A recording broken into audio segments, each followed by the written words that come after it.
Para a nossa segunda aula hoje, pessoal, e vamos falar sobre o conteúdo que faltou para finalizar essa aula, que é o princípio de Arquimedes. Nós vimos lá a lei de Stevin, né, que fala sobre os vasos comunicantes e que a pressão depende da profundidade. Nós vimos o princípio de Pascal, que é a prensa hidráulica, que é a aplicação, que diz que um acréscimo de pressão num ponto de um fluido se distribui por todo o fluido, tá? E agora nós vamos falar sobre o princípio de Arquimedes. O que vem a ser o princípio de Arquimedes? Eu já contei para vocês, quando nós estudamos esse conteúdo pela primeira vez, eu já contei para vocês a história do Arquimedes, que ele era o filósofo estudioso famoso lá da época. E o rei tinha mandado fazer uma coroa, né? E estava desconfiado que o ourives tinha roubado, né? Estava enganando o rei, que aquela coroa não era uma coroa maciça de ouro. E pediu para o Arquimedes descobrir se era ou não era aquela coroa maciça. O que o Arquimedes fez? Ele ficou pensando e na hora que ele foi tomar banho de noite e ele entrou dentro da banheira de água, ele percebeu que quando ele sentou dentro da banheira, a quantidade de água, o nível da água subiu, né? E ele pensou, quando eu entro aqui dentro da banheira, eu ocupo um certo espaço, né? E por isso que o nível de água sobe. Essa quantidade de água aqui que subiu é exatamente igual ao peso do meu corpo, né? O peso do líquido deslocado ali tem que ser o peso do meu corpo que entrou aqui dentro. Então é isso que eu vou fazer para descobrir se a coroa é maciça ou não, né? E daí tem aquela história que ele saiu correndo de dentro da banheira, gritando Eureka, Eureka, que significa eu descobri, né? Então, ele pegou uma massa, um volume de ouro, equivalente ao volume da coroa, colocou dentro da água e mediu lá o nível. Depois, ele colocou uma quantidade, um volume de prata igual ao da coroa dentro da água e mediu o desnível. Aí ele colocou a coroa dentro da água e ele viu que o volume de água deslocado pela coroa não chegava lá no valor do ouro, mas também era maior que o da prata. Então o que ele percebeu? Aquela coroa não era maciça de ouro, porque senão ela teria deslocado exatamente o mesmo volume do ouro. Então ela era de prata, mas ela tinha sido só banhada no ouro, né? Era só uma película fina de ouro por fora e realmente o ourives tinha enganado o rei e a coroa não era maciça. Provavelmente ele fez a coroa de prata, só banhou de ouro e pegou o ouro para ele, né? Então, com essa descoberta do Arquimedes, ele começou a estudar o que será que é esse volume aqui deslocado quando a gente entra dentro de um fluido. Sempre que alguém entra dentro de um fluido, acontece isso. E vocês já perceberam que quando vocês entram dentro de uma piscina, por exemplo, vocês se sentem mais leves? É fácil pegar alguém no colo quando a gente está dentro da piscina, porque a pessoa fica leve. Mas alguém emagrece só de entrar de dentro da água, gente? Não, a gente não emagrece, a gente não perde massa. Então, por que será que fica mais fácil de erguer a pessoa que está dentro da água? Porque dentro dos líquidos e dos fluidos, gente, sempre surge uma força vertical para cima, que empurra os objetos para cima. E essa força é contrária ao nosso próprio peso, por isso que a gente se sente mais leve. A gente fica com peso aparente menor do que o nosso peso real. E essa força vertical para cima, que surge dentro de todos os líquidos, é a força de empuxo. Tá? A gente chama de força de empuxo. Então, essa força de empuxo, ela pode ser determinada, tá? E ela depende de quais fatores, gente? Depende do líquido onde a gente está, tá? Quanto mais denso for esse líquido, maior vai ser a força de empuxo que nos empurra para cima. Depende da gravidade do local e depende do volume submerso, da quantidade do objeto que vai para baixo da água, tá? Então, o empuxo, o princípio de Arquimedes vai ser isso daqui, tá? Ele fala sobre a força de empuxo, que foi a descoberta dele. Então, é uma força vertical para cima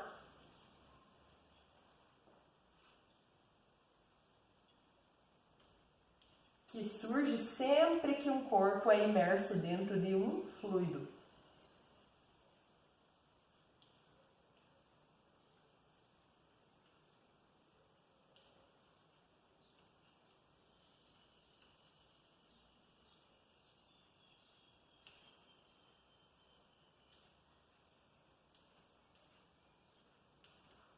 E o empuxo, gente, ele é igual ao peso do líquido deslocado, tá? Quando a gente coloca o objeto dentro do fluido e desloca aquela quantidade de volume, o empuxo é igual ao peso do líquido deslocado.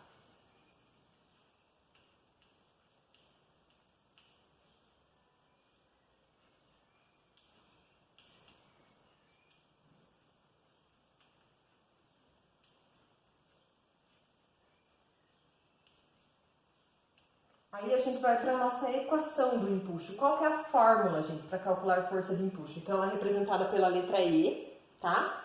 E ela é obtida fazendo μ vezes G vezes volume submerso, tá? Então, o μ é a densidade do líquido em que o objeto está submerso.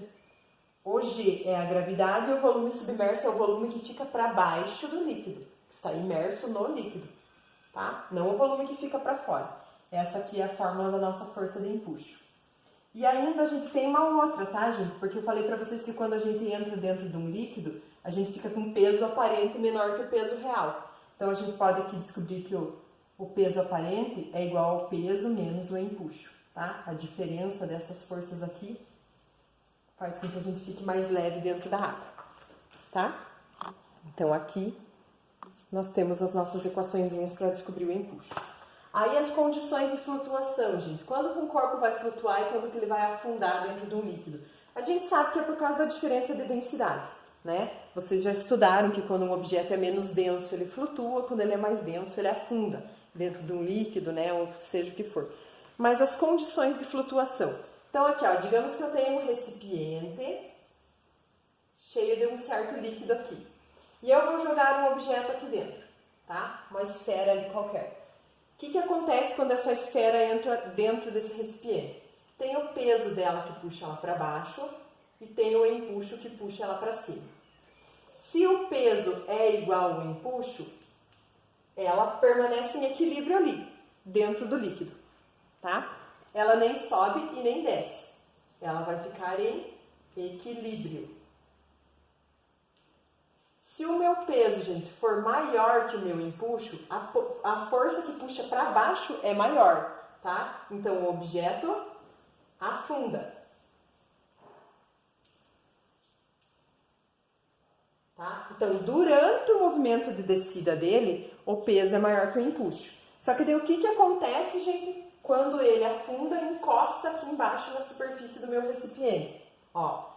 Quando ele chega aqui embaixo e encosta na superfície do recipiente, continua existindo o peso para baixo, só que daí continua existindo o empuxo para cima, mas como ele encostou na superfície, ó, se encostou, tem normal. Surge uma força normal para cima. Aí a normal e o empuxo que estão para cima equilibram com o peso que está para baixo, o objeto fica parado ali, tá?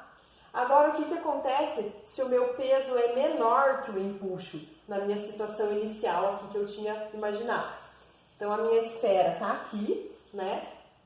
O meu empuxo é maior. Então, o que acontece? Ela vai subir, tá? Então, o objeto flutua. Aí, a partir do momento que ele flutua, uma parte do volume dele sai para fora, tá vendo? Se o volume submerso diminui, o empuxo também diminui. E aí ele permanece em equilíbrio ali e o peso vai ser igual ao empuxo. O empuxo diminuiu porque o volume submerso não é mais o mesmo. E aí é atingido o equilíbrio, tá? Então essas são as nossas condições de flutuação aqui, tá, gente? E agora nós vamos para os nossos exercícios da apostila para finalizar. Ó, faltou só o nosso exercício 9, o 10 e o 13 para a gente terminar essa aula aqui. Tá? Então, vamos lá para a resolução dos nossos exercícios. Então, vamos lá para o nosso exercício 9. O exercício 9 diz que o empuxo é um fenômeno bastante familiar e um exemplo é a facilidade relativa com que você pode se levantar dentro de uma piscina em comparação com tentar se levantar fora da água, ou seja, no ar. De acordo com o princípio de Arquimedes que define o empuxo, marque a proposição correta. Qual é a alternativa correta lá, gente? É a letra C. Um corpo total ou parcialmente imerso em um fluido sofre uma força vertical para cima que é igual em módulo ao peso do fluido deslocado. Exatamente a definição de empuxo que nós passamos aqui no início da aula, tá? Então, vocês vão marcar X lá na nossa letra C, tudo bem? Agora, o exercício 10 que é o próximo, vocês têm lá um densímetro, que é um dispositivo que permite medir a massa específica ou densidade de fluidos. E um densímetro muito simples para avaliar massas específicas pode ser feita com um canudinho D de massa desprezível e um contrapeso C colado na base do mesmo. As figuras a seguir representam o efeito do densímetro em equilíbrio mergulhado em dois fluidos diferentes. Então, observem aqui, ó, no nosso fluido 1, o densímetro afundou um pouquinho mais. E no fluido 2, ele ficou um pouquinho mais para cima, tá vendo? Então, de acordo com essas figuras aqui, nós vamos achar a alternativa correta lá do outro lado, tá? Então, o que eu posso afirmar ali, gente, sobre o empuxo? Eu posso afirmar que o empuxo sobre o densímetro é o mesmo no fluido 1 e no fluido 2. Por quê, gente? Porque os dois ainda estão em equilíbrio dentro. Eles nem encostaram embaixo e eles nem saíram para fora do líquido. Os dois estão em equilíbrio dentro do fluido, tá? Então, vocês vão marcar X na letra D. A D é a correta, tá? E agora, para finalizar, gente, vamos para o exercício 13, que na verdade eu tinha passado de tarefa já na aula passada, mas foi um equívoco meu, né? Porque falava sobre empuxo. Então, lá diz que um balão cheio de certo gás tem um volume de 5 metros cúbicos. A massa total do balão, incluindo o gás, é de 4 kg. Considerando a densidade do ar igual a 1,3 kg por metro cúbico e a gravidade igual a 10, nós temos que assinalar o que for correto. Então, na somatória, lá na afirmativa 01, gente, eles dizem que o peso do balão é 40 newtons. Então, peso é massa vezes gravidade, tá? O nosso balão tem 4 kg e a gravidade vale 10, então, realmente, o peso do balão vale 40 newtons. Verdadeira a 01. Agora, vamos ver a 02. Se o balão for abandonado, ele cairá porque sua densidade é maior que a do ar? Gente, vamos calcular a densidade do balão ali, ó. A densidade é obtida fazendo massa sobre volume, tá? Então, a massa dele é 4 kg e o volume dele foi dado lá no exercício, que é 5 metros cúbicos.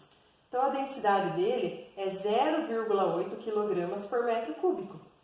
E a densidade do ar é 1,3 kg por metro cúbico. Então, a densidade do balão é menor, não é maior que a do ar. Então, é falsa a afirmativa 02. Tá? Agora, a afirmativa 04. O empuxo que o balão recebe do ar é 65 newtons? Então, vamos ver lá. Ó. Empuxo é densidade vezes gravidade vezes volume. A densidade do ar é 1,3, a gravidade é 10 e o volume é 5. Então, aqui, gente, nós ficamos com 1,3 vezes 10, 13. 13 vezes 5, 65 newtons. Certa também a afirmativa 4, tá? Agora, vamos lá para a afirmativa 8. Para uma pessoa manter o balão em equilíbrio, ela deverá exercer sobre ele uma força igual e contrária ao empuxo que ele sofre do ar? Não, gente, o peso e o empuxo já vão se equilibrar, tá? Não precisa exercer uma força contrária. Então, a 8, falsa. E a 16, se esse balão fosse abandonado na Lua, ele não receberia empuxo, pois lá não existe atmosfera.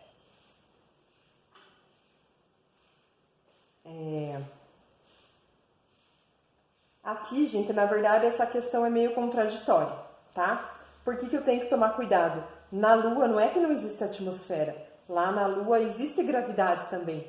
Então, vai existir... Não, na verdade, na Lua existe gravidade, mas não existe... Realmente, não existe ar. Então, não vai ter volume do fluido lá. Não vai ter nenhum fluido. Então, é verdadeira, 16. É verdadeira, tá? Como não existe ar lá, não existe nenhum fluido na Lua, ele não ia receber empuxo. Lá só ia existir o próprio peso dele, tá? Então, as corretas, 16, 4 e 1. Então, a nossa soma vai ser 16 mais 4, 20, mais 1, 21 é a somatória. E assim nós finalizamos a nossa segunda aula de hoje, tá bom, pessoal? Amanhã a gente se encontra para falar sobre termometria, tá?